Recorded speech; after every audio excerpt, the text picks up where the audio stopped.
ఆమోసు గ్రంథంలో 8వ అధ్యాయంలో 7వ వాక్యం నుంచి 14వ వాక్యం వరకు ఏమంటున్నాడు? చదవండి, మీరు తీసిన వారు చదవండి. 8వ అధ్యాయం ఆమోసు గ్రంథము 7వ వాక్యం నుంచి 14వ వాక్యం వరకు 7 వాక్యాలు వినండి. చదవండి, ఇప్పుడు చదవండి. యాకోబు యొక్క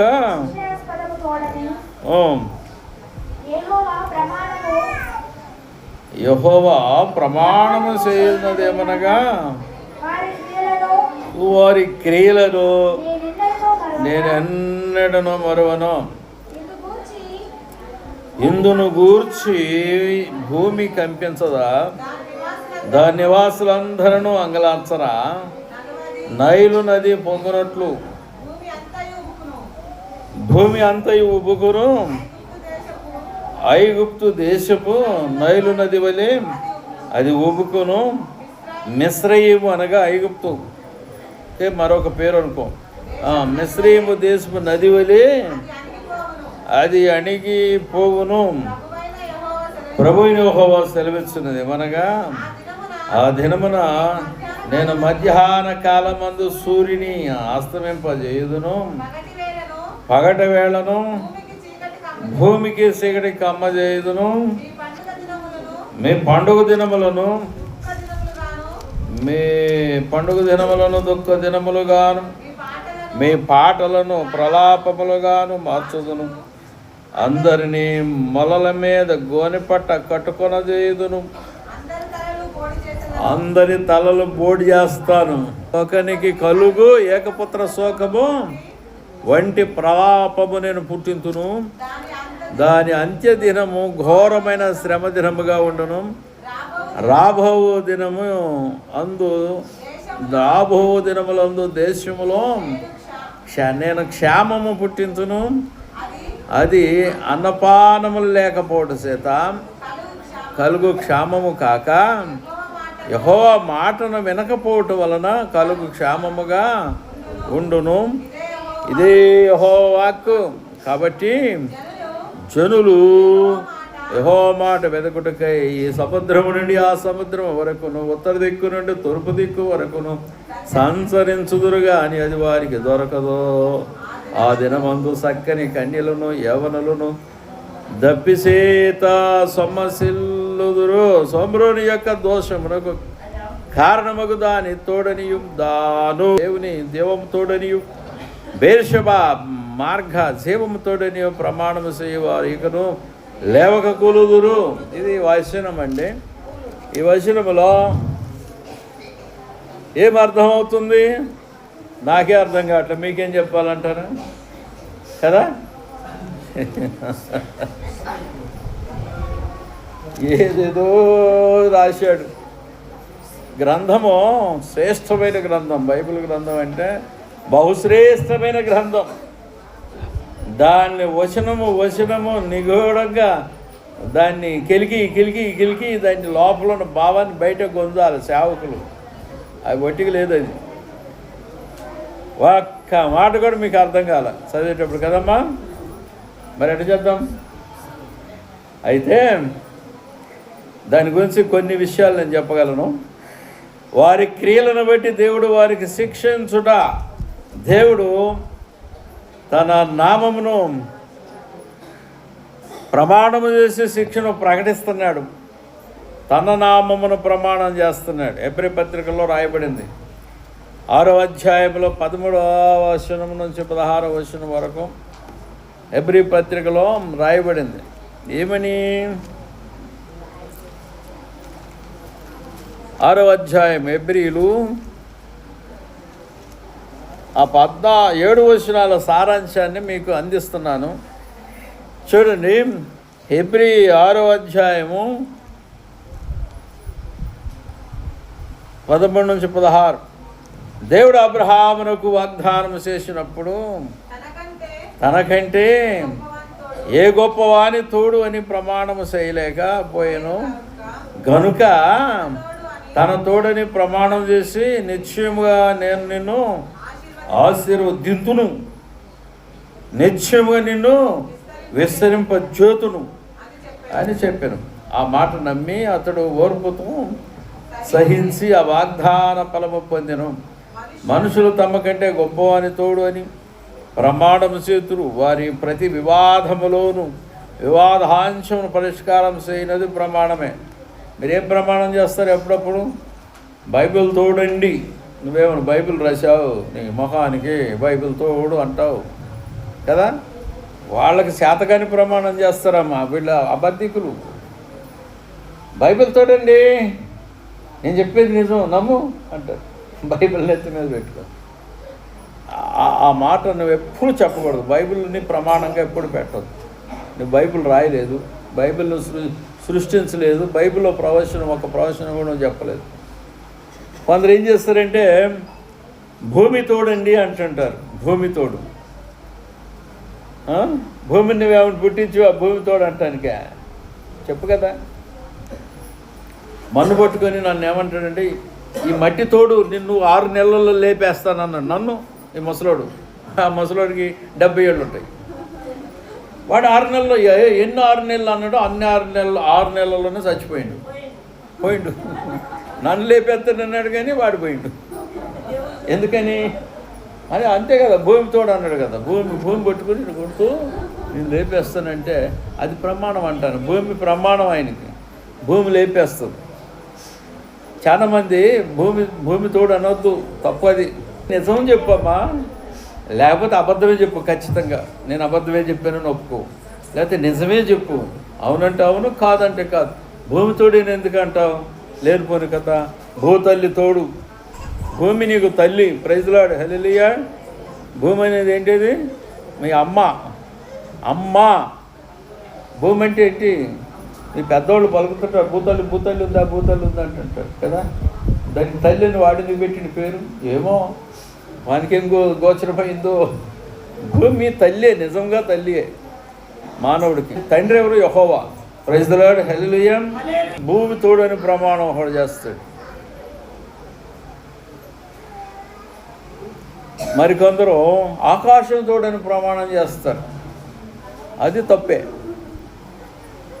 ఏం చెప్పాడంటే దేని తోడని ప్రమాణం చేయకండి, లాస్ అవుతారు, జీవితాల్లో లాస్ అవుతారు. భూమి ఒట్టిగా లేదు తమ్ముడా, భూమి ఒట్టిగా లేదు. అది గట్టిది, అది వింటది నీ మాట.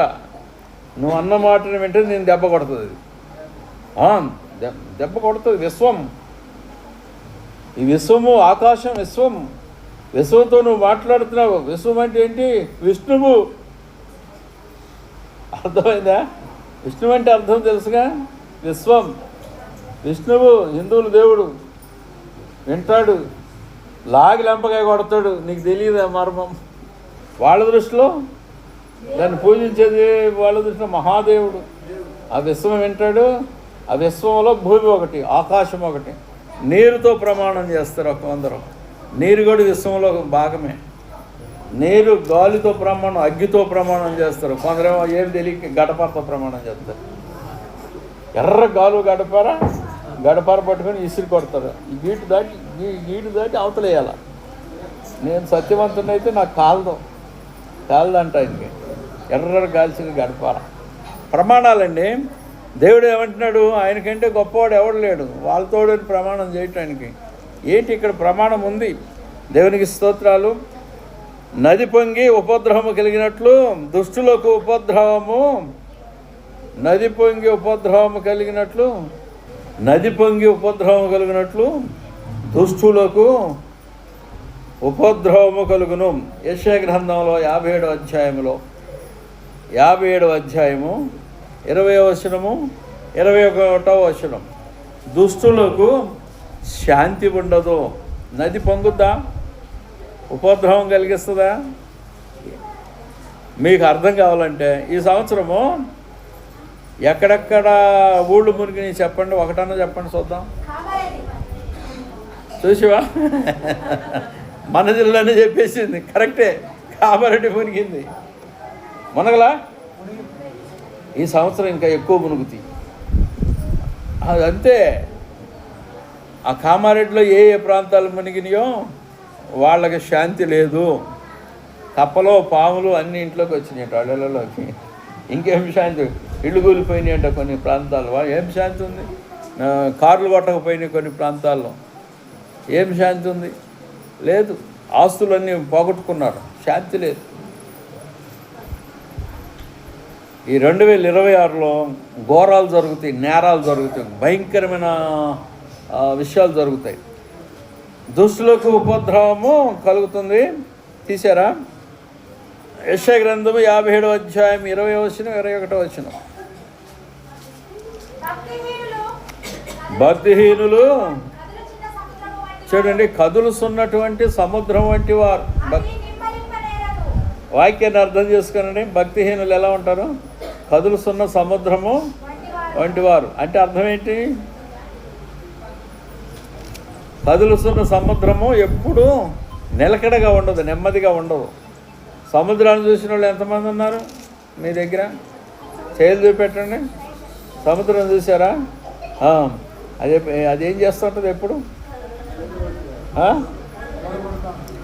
దానికి మన శాస్త్రవేత్తలు ఏం పెట్టారంటే ఆటుపోటు అని పేరు పెట్టారు.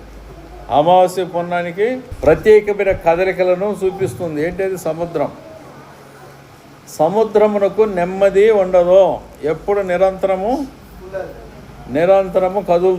కదులుతూనే ఉంటుంది. ఇప్పుడు ఒకటి చెప్పండి, మీకు మూతి ఉంది, ప్రతి ఒక్కరికి మూతి ఉంది. ఈ మూతిలో 2 భాగాలు ఉన్నాయి. ఆ 2 భాగాలు ఏది కదులుద్ది అంటారు? కింది దవడ. కదలనేది ఏది మరి? పై దవడ. ఇప్పుడు కదిలే వారం ఏ దవడ వల్లే ఉందాం మనం? కదలని వారుగా ఉందామా, కదిలే వారుగా ఉందామా?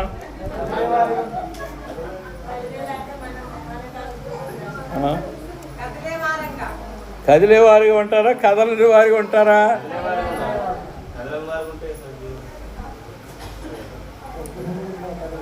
ప్రతి భాగానికి ఒక అర్థం వస్తుంది. కాలికి ఒక అర్థం వస్తుంది, చెయ్యికి ఒక అర్థం వస్తుంది, మూతికి ఒక అర్థం వస్తుంది, కంటికి ఒక అర్థం వస్తుంది. ప్రతి భాగానికి అర్థం తీయవచ్చు. సముద్రము కదులుతున్నట్లు దుష్టులకి నెమ్మది ఉండదు, శాంతి ఉండదు. దుష్టులకి నెమ్మది ఉండదని నా దేవుడు సెలవిస్తున్నాడు.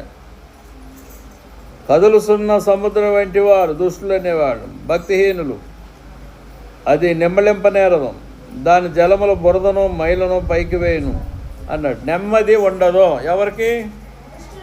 దుష్టులకు. మరి భక్తులకు నెమ్మది ఉంటుంది. మీరు భక్తి కలిగిన వారైతే నెమ్మదిగా ఉంటారు. భక్తి కలిగిన వారైతే హాయిగా ఉంటారు, క్షేమంగా జీవిస్తారు. అట్లయితే కొంత చచ్చిపోతున్నారు, ఎట్లా చేద్దామంటారు మీరు. పోతే పోయేవాళ్ళు పోనీయండి, మనం ఏం చేద్దాం కదమ్మా? పోయేవాళ్ళు పోనీ, ముసలోళ్ళు ముత్తకోళ్ళు జబ్బులు ఉన్నవాళ్ళు చచ్చిపోతారు, మనం ఏం చేద్దాం? టైం వచ్చింది వెళ్ళిపోతారు, అంతే సంగతి. భక్తి కలిగిన జీవితం కలిగి ఉంటే, భక్తి కలిగిన జీవితం నెమ్మది ఉంటుంది, హృదయం నెమ్మది హాయిగా ఉంటుంది, శాంతిగా ఉంటుంది. ప్రైజ్ ది లార్డ్, హల్లెలూయా. అయితే దేవుని యొక్క వాక్యం మనకు బోధిస్తుంది, నెమ్మదినిచ్చేవాడు ప్రభువే. మత్తయి శుభవార్తలో ఒక మాట చెప్పబడింది. మత్తయి శుభవార్తలో 11వ అధ్యాయంలో 28, 29 వచనాల్లో మిమ్మల్ని అందరిని పిలుస్తున్నాడు. ప్రయాసపడి భారం మోస్తున్న వారలారా నా యొద్దకు రండి, మీకు విశ్రాంతి ఇస్తును. I will give you rest in heaven or earth? హెవెన్లోనా, ఎర్త్లో కాదా? ఎర్త్లో నెమ్మది ఇవ్వడా ఆయన? నీకు రెస్ట్ ఇవ్వడా? సమాధికి శిలాపలకలు పెడతారు చూడండి, ఇనాగ్రేషనప్పుడు పలకలు రాసి పెడతారు భవనాలకి. ఆ శిలాపలకము మీద ఏముంది? ఈ రెస్టెడ్ ఇన్ క్రైస్ట్ అన్నాడు. ఈ రెస్టెడ్ ఇన్ క్రైస్ట్. పైనేమో కంకి కొడవలి ఉంది, కిందేమో రెస్ట్ ఇన్ క్రైస్ట్ అని రాసి ఉంది. ఆయన బ్రతుకేముందంటే భూమి మీద బ్రతుకున్న రోజులు కమ్యూనిస్ట్ పార్టీలో జీవించి కమ్యూనిస్టు పార్టీ అభివృద్ధి కొరకు ప్రయాసపడ్డాడండి. వాళ్ళ అమ్మ నాన్న వాళ్ళేమో యేసు ప్రభువుని నమ్ముకొని ప్రార్థన చేస్తూ చర్చికి పోయేవాళ్ళు. ఈయన ముందుగా చచ్చిపోయాడు. ఇది పిల్లోడు తల్లిదండ్రుల కంటే ముందే చచ్చిపోయాడు. ఇప్పుడు తల్లిదండ్రులు ఏ క్రమం ప్రకారం ఆడిని పాతేయాలా? క్రైస్తవ క్రమం ప్రకారం పాతేయాలా. పైన ఏం పెట్టాలి? సమాధి మీద సులువు పెట్టాలి. కానీ ఏం పెట్టారు? వీడు బతుకేమో కంకి కొడవలని పెట్టారు. కిందేమో రెస్ట్ ఇన్ క్రైస్ట్ వాళ్ళు రాసుకున్నారు వాళ్ళ తృప్తి కొరకు. నేను పోతున్నా ఖమ్మం జిల్లాలో నడిచిపోతుంటే చూసా. నేను చెప్పేది కరెక్ట్. ఖమ్మం జిల్లాలో సువార్త చేసుకుంటూ నడుచుకుంటూ పోతున్నా. ఒక సమాధి మీద చూసా. ప్రైజ్ ది లార్డ్, హల్లెలూయా. దేవుడు ఏం చేస్తాడు? నెమ్మదినిస్తాడు. ఏమంటున్నాడు ఆయన?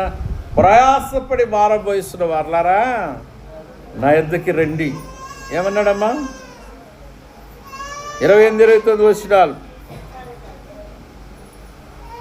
దుష్టులకు నెమ్మది ఉండదు. ఒకటి, భక్తిహీనులకు నెమ్మది ఉండదు. వారు సముద్రపు అలల కదులుస్తున్నట్టుగా వాళ్ళ జీవితం కదులుతూ ఉంటుంది. చంచలం, చపలత్వం. ఇక్కడ కూర్చొని వాక్యం వినమంటే వాక్యం వినకోకుండా అటు ఇటు తిరిగి వస్తుంటున్నారు. బయటకు పోతారు, లోపలికి వస్తుంటారు. ఎందుకు? వాక్యం మీద శ్రద్ధ లేదు, బోరు కొడుతుంది. యెహోవా అని రుచి చూసి తెలుసుకోరా అంటే అసలు రుచి అనేది తెలిసిందా? ఫస్ట్ నీకు వాక్యం యొక్క గుణం ఏంటో తెలిసిందా? వాక్యం చెప్పేటప్పుడు చక్కగా కూర్చొని సైలెంట్గా వినాల్సిందే. లేవటానికి వీల్లేదు. ప్రైజ్ ది లార్డ్, హల్లెలూయా. లేవటానికి వీల్లేదు, చక్కగా కూర్చొని వినాలి. నీ అలరైంది 10 నిమిషాలు వాక్యం వినలేకపోతున్నావు. ఏంది ఆయన చెప్పేది? నీకు నెమ్మది ఇస్తానన్నాడు. ఏంటా నెమ్మది? విశ్రాంతిని ఇస్తానన్నాడు. ఏంటా విశ్రాంతి? ప్రయాసపడి భారం మోస్తున్నావు. విశ్వాసులు కూడా భారం మోస్తున్నారు. రక్షణ పొంది ఉన్నామంటారు, మళ్ళీ భారం మోస్తూ ఉంటారు. భారం అంటే ఏంటి? భారం భారం భారం అనగా ఏంటి? బరువు. బడ్డన్ సమ్ అంటారు కదా. బరువు ఏంటి? బరువు ఎవరు చెప్పారు? బరువు చెప్పిండు, కరెక్ట్గా చెప్పిండు. మళ్ళీ చెప్పు. పాపం, కరెక్టే. పాపం అనేది బరువుగా ఉంటుంది, దేవుని కాడి తేలికగా ఉంటుంది. అది పాపం అనే బరువు తీసివేసి ఆయన కాడి నీ మీద పెడతాడు. అది తేలిక. పాపము భారము. సువార్తలో కొనసాగటం, సువార్తని చెప్పటం కానీ, విశ్వాసిగా జీవించటం కానీ ఇది తేలిక. ప్రైజ్ ది లార్డ్, హల్లెలూయా. ఆ భారం తీసివేస్తేనే హృదయం నెమ్మది వస్తుంది. లేకపోతే నెమ్మది ఏడ వస్తుంది? రక్షణ ఎందుకు పొందుతున్నావు? దేవుణ్ణి ఆరాధన చేసుకోవటానికి కాదా? రక్షణ ఎందుకు పొందుతున్నావు? నాకు రక్షణ కావాలి ఇవ్వమన్నావు. నిన్ను నమ్మి నేను రక్షణ ఇస్తే చర్చిలో కనపడవు మరుసటి ఆదివారం నుంచి. రక్షణ ఇచ్చా, అటుపోయింది జనమని చర్చికి రాదామా? వాడెవడో బడితే ఒకడు తగిలాడంట, ఈమెంట. ఏమని? ఆ చర్చికి బాబోక మా చర్చికి రాని. ఇట్లా ఉంటుంది కథ. వాళ్ళు ఎదుట తను తాను కనపరుచుకుంటాడు. ఈ ప్రెటెన్స్ బిఫోర్ హిమ్ ఆర్ హర్. వారి ఎదుట నాటకం ఆడుతుంటారు. రక్షణ ఇవ్వమన్నారని నేను రక్షణ ఇస్తే మందిరంలో కొనసాగి యెహోవాను ఆరాధన చేయాలి. ప్రైజ్ ది లార్డ్, హల్లెలూయా. ఆరాధన చేయట్లేదు నీవు. కొందరు అలా ఉన్నారు, సరిగ్గా దేవుని మందిరానికి రారు, క్రమాన్ని పాటించరు. ఏం పద్ధతులు అవి? అయితే దేవుని స్తోత్రం. భారం తీసివేసి విశ్రాంతినిచ్చును. ఎక్కడ? Heaven or earth. భూమి మీద కూడా నెమ్మది ఉంటుంది. ఆయన రాజ్యంలో కూడా నెమ్మది. నిత్య విశ్రాంతి అంటారు దాన్ని. ఇది టెంపరరీ విశ్రాంతి భూమి మీద. దేవునికి స్తోత్రాలు. ప్రభువునొద్దకు వచ్చే వారికి విశ్రాంతి దొరుకుతుంది. నేర్చుకునే ద్వారాగా నెమ్మది దొరుకుతుంది. వాక్యం నేర్చుకోవాలి, వాక్యం వినాలి. నిర్మలం కలుగుతుంది, హృదయానికి నిర్మలత్వం కలుగుతుంది. ఒకసారి అగ్ని దిగింది నా మీదకి, నీకు నమ్మకం రాదు. నీ మీద అగ్ని పెడితే కానీ అప్పుడు నమ్మకం వస్తుంది. ఎంతమంది నమ్మరు కదా. చూపెట్టాను అగ్ని ఉందని. యెషయా గ్రంథం 6వ అధ్యాయంలో అగ్ని ఉంది. ఆ అగ్ని నా పైకి వచ్చింది. ఏడ్చి ఏడ్చి ఏడ్చి ఏడ్చి 6 దినాలు 5 దినాలు ఏడ్చా. రాత్రింబగళ్ళు నిద్రపోకుండా ప్రార్థన చేసి ఏడ్చుకుంటూ కూర్చున్నా. తెల్లవారు ఏడ్చుంటే నాకు మందిరం ఈ ప్రభువా, నాకు మందిరం ఈ ప్రభువా. ఊళ్ళో వాళ్ళందరూ ఉన్న వాళ్ళందరికీ మందిరాలు ఉన్నాయి, నా ఒక్కడికే మందిరం లేదు ప్రభు అని అడిగితే అప్పుడు ఈ మందిరం దొరికింది నాకు. ఇది రావటానికి, ఈ బిల్డింగ్ చేతిలోకి రావటానికి 4-5 ఏళ్ళు టైం పట్టింది. ఆ యొక్క అగ్ని వచ్చినప్పటి నుంచి నిప్పులు వచ్చినాయి, దేవుని దగ్గర నుంచి స్వరాలను వచ్చినాయి. ప్లాట్ కొలుస్తున్నాడు, చూపిస్తున్నాడు. మందిరం అవుతుందని చెప్పబడుతుంది. హనుమాన్పేట బాలయ్య చెబుతున్నాడు తనకు పడిన దర్శనాన్ని. ఇదిగో అక్కడ షెడ్ ఉండేనా, ఆ షెడ్ దగ్గర చూసి ఇటు వెలుగులు వెలుగుతున్నాయండి మందిరం అని చెప్తున్నాడు ఆయన. అయితే యెషయా గ్రంథంలో 6వ అధ్యాయంలో బలిపీఠం ఉంది. బలిపీఠం మీద నిప్పులు ఉన్నాయి. ఆ నిప్పులు నా పైకి వచ్చినప్పుడు ఒళ్ళంతా మన కాకరపోతులు కనుక నిప్పులు ఎలాగా సురుసురు అంటాయో ఆ విధంగా ఒళ్ళంతా సరసర అనుకుంటా కాలినప్పుడు నాకు హాయిగా ఉంది కానీ నొప్పి తెలియదు. అది దైవాజ్ఞ అంటే. నెమ్మదిగా ఉంటుంది, శరీరానికి తగిలినప్పుడు అది అగ్గి నెమ్మదిగా ఉంటుంది కానీ బొబ్బలు రావు ఒంటికి. అది దైవాజ్ఞ. ఈ పొయ్యిలో అగ్ని నెత్తి మీద పోస్తే కాలిపోతారు. తేడా అది. యెషయా గ్రంథం 6వ అధ్యాయంలో ఉంటుంది. యెషయా గ్రంథం 6వ అధ్యాయములో ఉన్న అగ్ని దిగినప్పుడు ప్రపంచంలో నేను ఎప్పుడు చూడలే అలాంటి నెమ్మదిగా నిర్మలము అది కొన్ని సెకండ్లే అనుభవించానండి. ఆ యొక్క ఆ నెమ్మది అనేది కొన్ని సెకండ్లే. అలాంటి నెమ్మదిలోకి దేవుడు నిత్య విశ్రాంతిలోకి ప్రవేశపెట్టబోతున్నాడు. ఇది 1999లో జరిగిందండి. ఇది 99. దేవుని యొక్క వాక్యంలో చూడండి, యెషయా గ్రంథం 6వ అధ్యాయంలో బలిపీఠం ఉందండి. 6వ అధ్యాయంలో బలిపీఠం దొరకలేదా? 6వ అధ్యాయంలో ఎత్తుకోండి, బైబిల్ చదివితే కదా మేము మొఖాలకి ఎత్తుకోండి. కారుతో పట్టుకున్న నిప్పును తీసుకొచ్చి యెషయా 4కి అంటించింది దేవుని యొక్క దూత.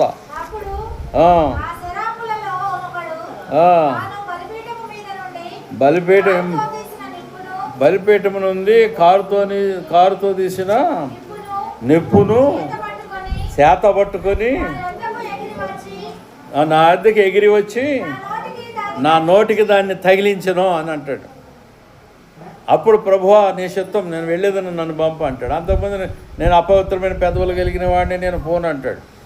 ఈ అగ్ని తగిలేదాకా నీలో మంట రాదు.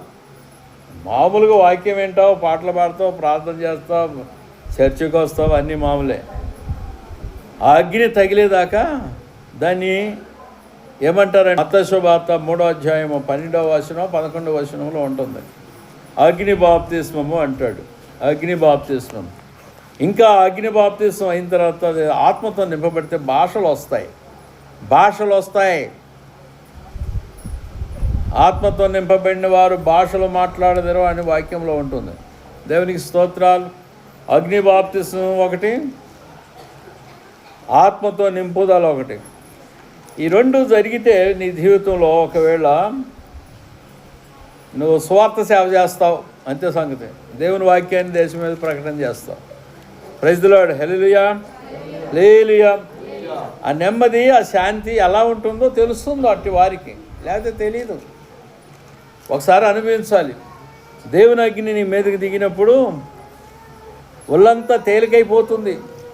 ఐసులాగా దేహం మారిపోతుంది. ఐసులాగా చల్లగా ఉంటుంది, లేకపోతే అగ్గి మన వేచ్చగా వేడిలాగా వస్తుంది.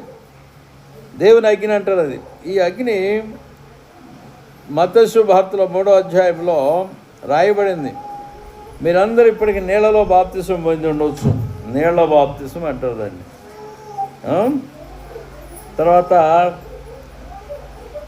ఆయన పరిశుద్ధాత్మలోను 11వ వచనములో అగ్నితోనూ మీకు బాప్తిసం ఇచ్చును. ఏమన్నాడు? పరిశుద్ధాత్మతో బాప్తిసం ఇస్తాడు, తర్వాత అగ్నితో కూడా బాప్తిసం ఇస్తాడు. మీకు అగ్నితో బాప్తిసం కావాలా, పరిశుద్ధాత్మతో కావాలా? రెండు ఉన్నాయి. నీళ్లతోనే బాప్తిసం పొందావు నువ్వు. పరిశుద్ధాత్మలో ముంచబడ్డావా, లేకపోతే అగ్నిలో ముంచబడ్డావా? ఈ నిప్పుల్లో కాదు. దేవుని దగ్గర నుంచి ఇక్కడ ఒక కారుతో తీసిన నిప్పు అన్నాడు చూడండి. దేవుని దగ్గర నుంచి ఆ అగ్ని దిగుతుందని వాక్యం బోధిస్తుంది. నిప్పులు దిగుతాయి. మన నీళ్ళలో మునిగినట్టుగా ఆ నిప్పులో ముంచబడతాం. దాన్ని అగ్ని బాప్తిస్మం అంటారు. అక్కడ రాసి ఉంది, చదవండి. మీరు చదివితే కళ్ళు తెరవబడతాయి. నేను రిఫరెన్స్ చూపెట్టినప్పుడు అక్కడ ఉందా లేదో చూడండి. నీళ్లలో బాప్తిసం ఇస్తున్నాను, అయితే నా వెనక వచ్చువాడు నాకంటే భక్తిమంతుడు కాదు, శక్తిమంతుడు. నాకంటే భక్తిమంతుడు, నాకంటే శక్తిమంతుడు నా వెనక వచ్చువాడు. ఆయన చెప్పులు కూడా మోయలేను, నేను యోగ్యుడు కాదు, పాత్రుడను కాను.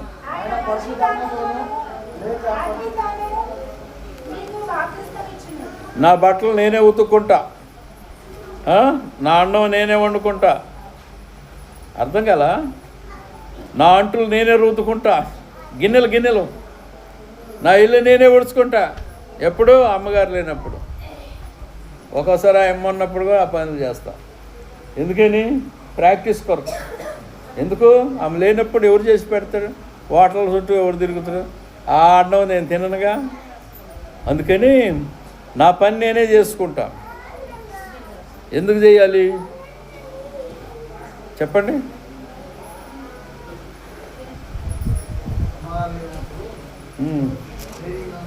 ట్రైనింగే అది. ప్రైజ్ ప్రతి ఒక్కరికి ట్రైనింగ్, జెంట్స్ అందరికి ట్రైనింగ్ ఉండాలి. వంటలు చేసే ట్రైనింగ్ ఉండాలి మగవాళ్ళకి. నిజమండి, 100 మందికి వండవసరం లేదు. వాళ్ళు 2-3 వండుకోవటం చేతన వాళ్ళ ముందు. దేవుని స్తోత్రం. ఈ జెంట్స్కి కొన్ని వర్కులు రావాలి. స్త్రీల మీదే ఆధారపడకూడదు. Praise the lord. హల్లెలూయా. హాయిగా నెమ్మదిగా ఉండాలంటే కొందరు పెద్ద సేవకులు కానీ, రాజకీయ పాలిటీషియన్స్ కానీ, పెద్దోళ్ళు. కారణం ఏంటి? ఏం పెట్టి చంపుతారు? ఈ ఆస్తి కొరకు. అది మీకు తెలియదు. అది కోడలు చంపుతో, కొడుకు చంపుతాడో అని వాళ్ళకి అలాంటి మైండ్ అనేది వేరే కోణంలో ఉంటుంది. అలాంటి మైండ్ అనేది చంపేస్తారని, ధనం విషయం చంపుతారని, నెమ్మది ఉండదు. అర్థం కదా? దేవుని యొక్క వాక్యంలో ఒకరికొకళ్ళని నమ్మే రోజులు కావు ఇవి. నమ్మే రోజులు కావు. భర్తను నమ్మే రోజులు కావు, భార్యను నమ్మే రోజులు కావు. మననే భర్తను చంపింది ఆ పిల్ల. రోజులు బాగలేదు అంటే మనుషులు బాగలేదు, రోజులు బాగలేదని మనుషులే బాగలేదు. అందుకని నెమ్మది ఉండదు, నిర్మలం ఉండదు. యెషయా గ్రంథంలో 6వ అధ్యాయము 3వ వచనం చూడండి మరొకసారి. ఇంతకుముందు 57 చెప్పింది, ఇది 26 3వ వచనం.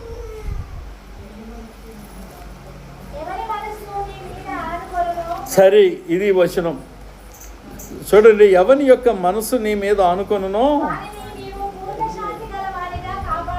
అది. ఈ వాక్యం నేర్చుకోండి బాగా. ఈ వాక్యాన్ని అభ్యాసం చేయండి. ఎవని మనసు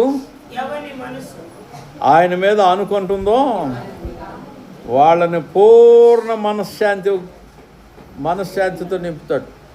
దేవుడు నిన్ను మనశ్శాంతితో నింపాడని అర్థం.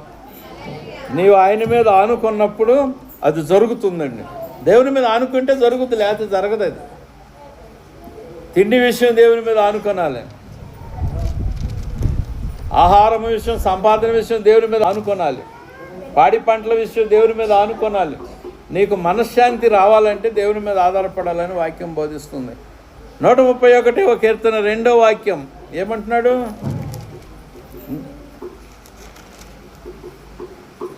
131 కీర్తన 2వ వాక్యం. నేను నా ప్రాణమును నిమ్మలా పరుచుకొని ఉన్నాను, సముదాయించుకొని ఉన్నాను. సనుపాలు విడిసిన పిల్ల తన తల్లి యొద్దనున్నట్లు, సనుపాలు విడిసిన పిల్ల ఉన్నట్లు నా ప్రాణము నా యొద్దనున్నది. ప్రాణము నిమ్మలంగా ఉండాలంటే మార్గం ఏంటి?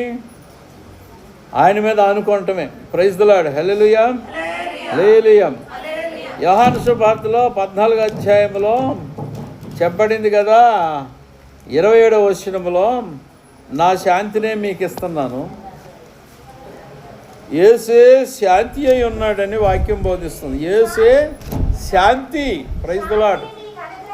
నా శాంతిని నీకు అనుగ్రహిస్తున్నాను, మీకు అనుగ్రహిస్తున్నాను. లోకమిచ్చినట్లుగా ఇవ్వట్లేదు. హృదయాన్ని కలవరపడనీయకుడి, వెరవనీయకుడి.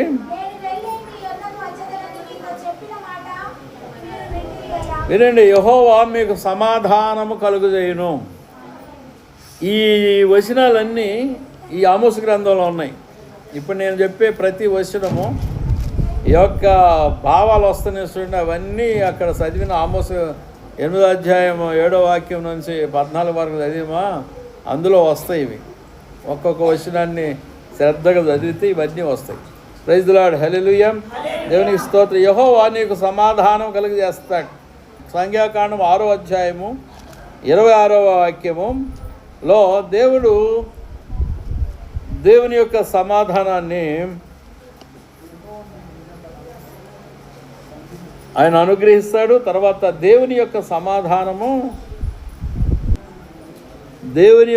సమాధానం మీ తలంపులకును కావలి ఉంటుంది.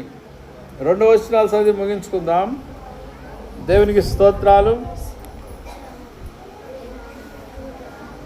6వ అధ్యాయం సంఖ్యలో 26వ వాక్యంలో ఏముంటుంది? యెహోవా నీ మీద తన సన్నిధి కాంతి ఉదయింపజేసి మీకు సమాధానము కలుగజేయును గాక.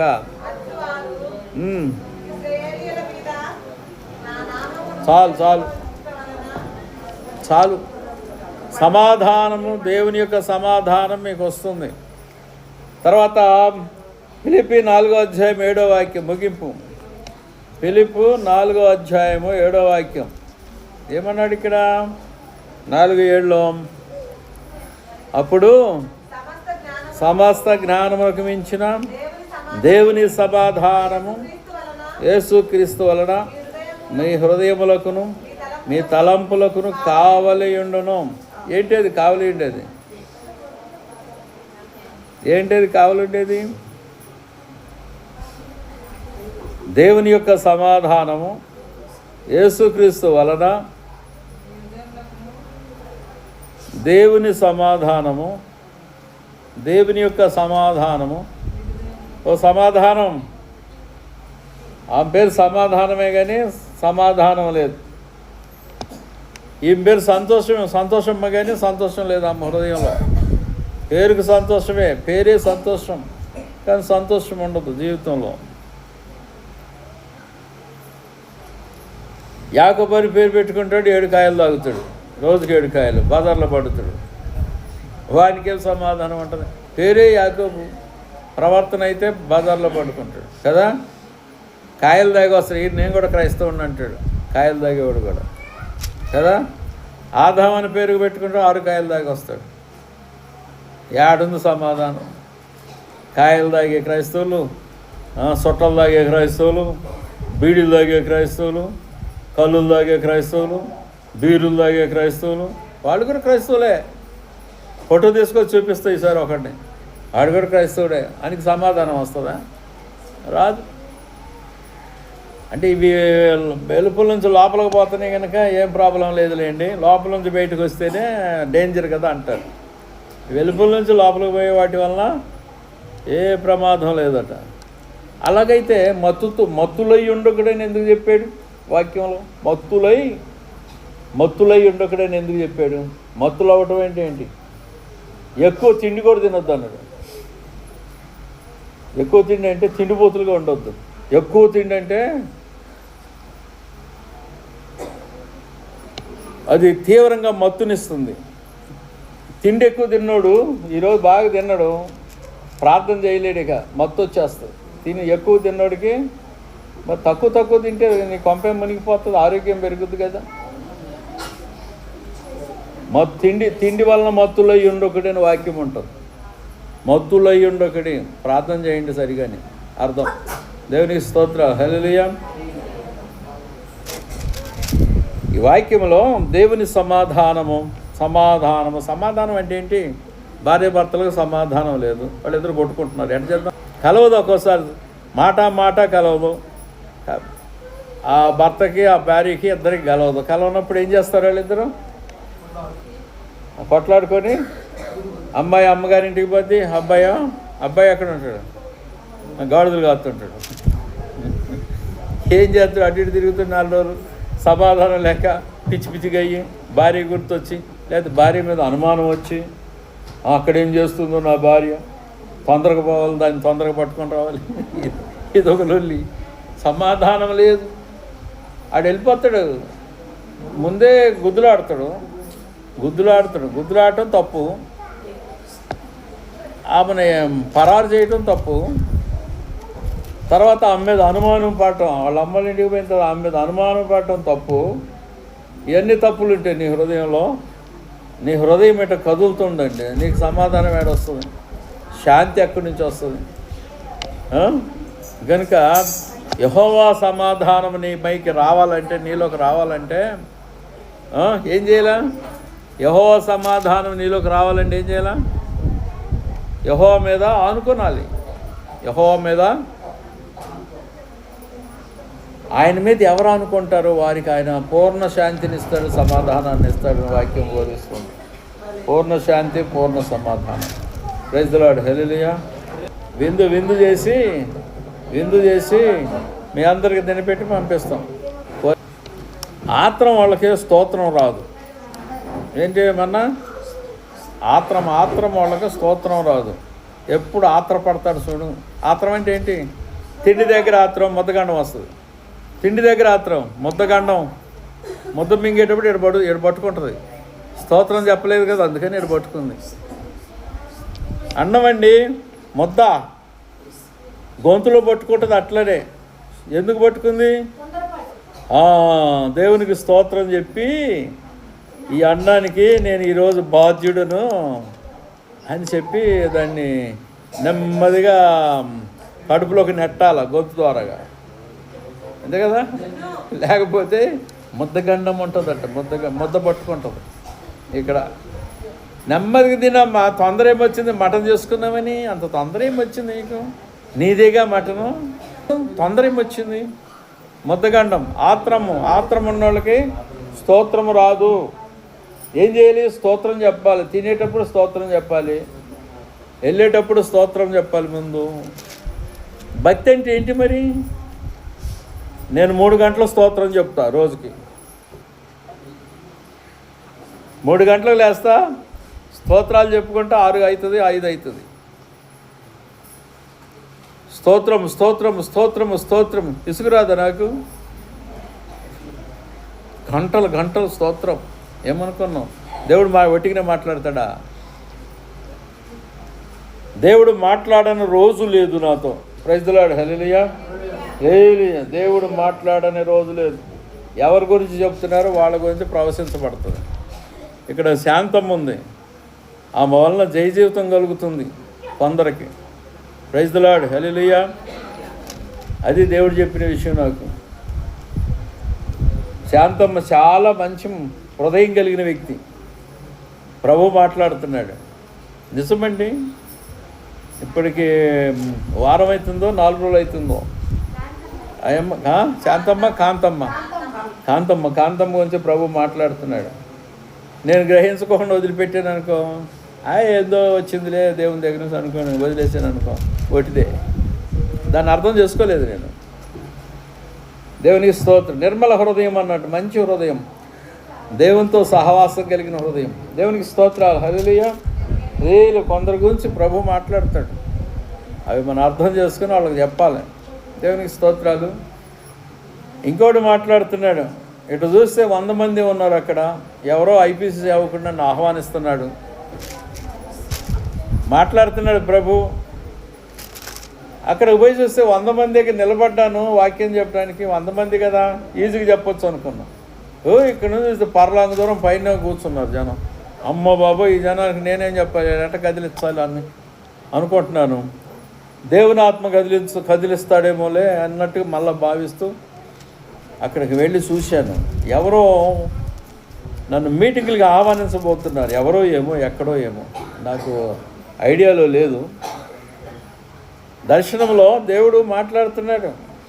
దర్శనాల ద్వారా మాట్లాడతాడు, కళల ద్వారా మాట్లాడతాడు, స్వరం ద్వారా మాట్లాడతాడు, బైబిల్ లోపల నుంచి మాట్లాడతాడు, దేవదూతుల ద్వారా మాట్లాడతాడు. ఇన్ని విధాలుగా దేవుడు మాట్లాడే విధానాలు ఉన్నాయి. Praise the lord. Hallelujah, hallelujah. ముగిస్తున్నాను. మరి ప్రార్థన చేయండి.